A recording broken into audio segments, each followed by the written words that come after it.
Murder on the Titanic. The year is 1912, and the RMS Titanic is on its maiden voyage across the Atlantic, carrying the crème de la crème of society. Among them is Lady Evelyn Worthington, heiress to one of Britain's largest fortunes. Draped in diamonds and mystery, Evelyn exudes an air of elegance that commands attention and suspicion. On the fourth night at sea, the ship's grand ballroom is alive with music and laughter. Lady Evelyn is the centre of it all, twirling in a sapphire gown. But as the clock strikes midnight, she excuses herself, leaving a trail of whispers in her wake. An hour later, her lifeless body is discovered in her stateroom, the door locked from the inside. The suspect appears one, Lord Reginald Worthington. Evelyn's estranged cousin, disgruntled after being cut out of the family fortune. He boarded the Titanic unexpectedly, claiming it was mere coincidence. 2. Margaret Abernathy. Evelyn's former governess, now her travelling companion. Bitter and secretive, Margaret seemed to resent Evelyn's freedom and wealth. 3. Captain Edward Smythe. A mysterious and dashing figure with whom Evelyn had been seen whispering at dinner earlier that evening. Some say he's no captain at all, but a con man with a vendetta, 4th Dr. Arthur Bellamy.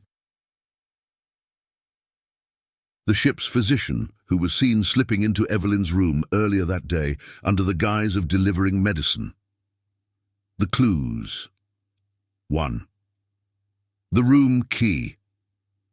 Found in Evelyn's clenched hand, though no one recalls her locking the door. 2. A spilled glass of brandy.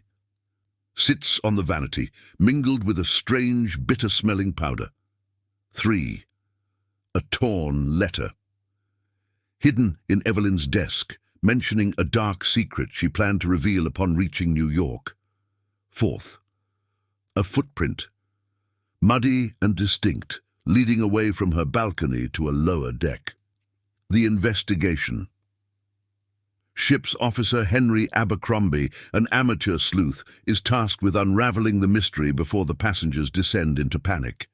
He interviews each suspect, uncovering a web of lies. Reginald confesses he followed Evelyn to extort money, but denies harming her. Margaret admits she knew about Evelyn's dark secret, an affair that could ruin the family name. Captain Smythe is revealed to be a gambler seeking Evelyn's financial support in a risky venture.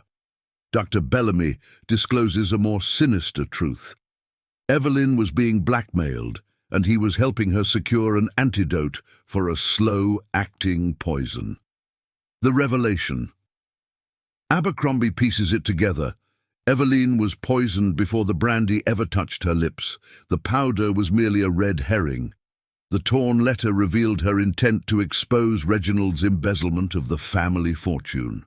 Driven by desperation, Reginald had used her balcony to sneak into her room, administering the fatal dose under the guise of an apology for their feud.